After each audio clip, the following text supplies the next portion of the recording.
Hey guys, it's Awesome Outdoors. Today we're going to husk black walnuts. We're going to turn it from this to this. The supplies you'll need a wheelbarrow to hold all your husks and all the bad stuff that you don't want, such as the floating black walnuts that we'll talk about later. You'll need a plywood board to push through the hole of your picnic table. You'll need a picnic table, of course. You'll need a whole bunch of gloves so your hands don't get all yellow. You'll need a little hook, a little pick, and a hammer, and another pliers. You'll need a basket for your nuts. You'll need an old bucket. You'll want an old bucket because this is going to get beat up in the future, or a metal garbage can. And you'd want a drill with a 1/2-inch chuck and a paint mixer. You can do this by hand, like squeeze it. And that's why we have the wheelbarrow there, and then push it through.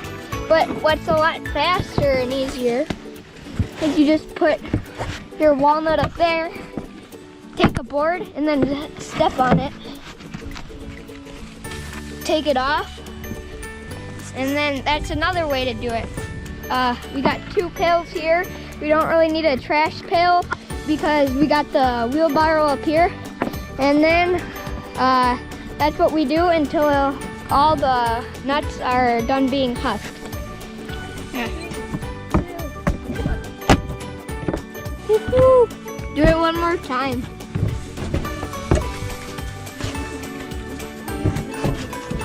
Whoa, 2 of them came out.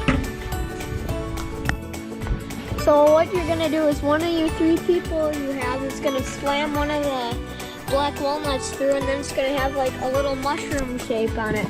So what you're gonna do is you're gonna take your mushroom shape and then squeeze it a bit so then just the nut comes out, and then your shell or your husk stays in your hand, and then you just throw the husk inside of your trash bucket. After these are husked, we did 2.5 buckets. We got 2/3 of a full pail of fully husked nuts. And this is all of the husks. We got about 1/3 of the wheelbarrow load full of husks.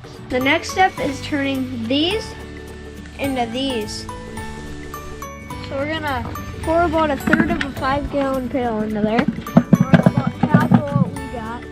Yeah, take like a junky bucket for this one. Yeah. That's about half. What about an inch over?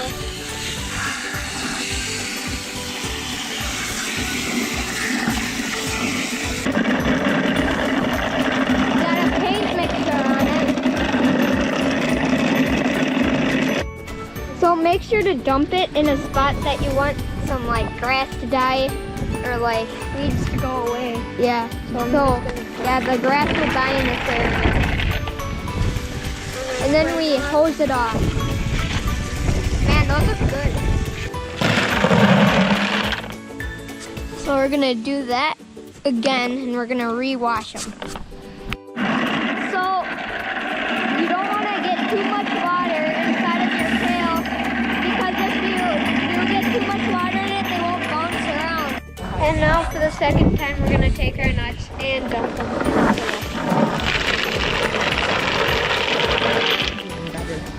And we're going to spray them off. But they're even better, aren't they? Oh yeah, they're way better. After we're done cleaning them for a second time, we're going to fill up the bucket up for quite a bit. And then you look for floating black walnuts. If they're floating, that means there's no meat inside of them. We'll show you proof.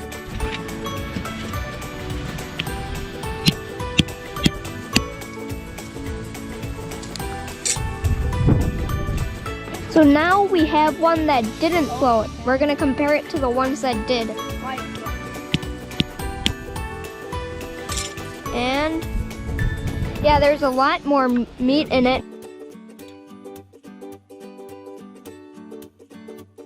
Probably not worth saving the floating ones because the these have more than twice as much meat in them as the floating ones, so you might as well just pitch them out. After we are finished washing them, we are letting them dry on our picnic table.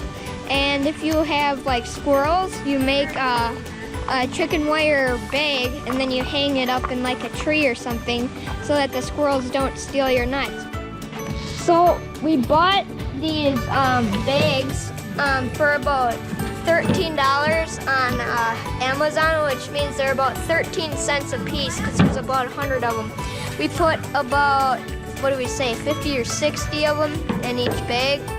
So we tied our knot with loops in them so that we can hang them in our barn, which is what we're gonna do next.